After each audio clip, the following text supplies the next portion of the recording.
Hi everyone. So yeah, in today video we'll see how to insert line break. Okay, so this is the single cell.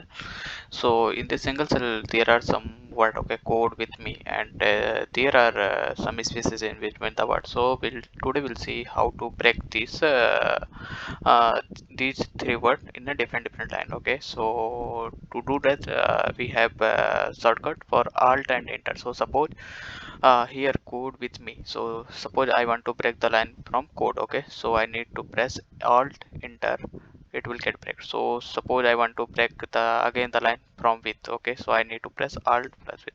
The same way you can try with the like and subscribe. You can like and subscribe my video, and also you can try this one alt enter, and from and I want, so I will try and alt enter. So okay, that's it. Thank you.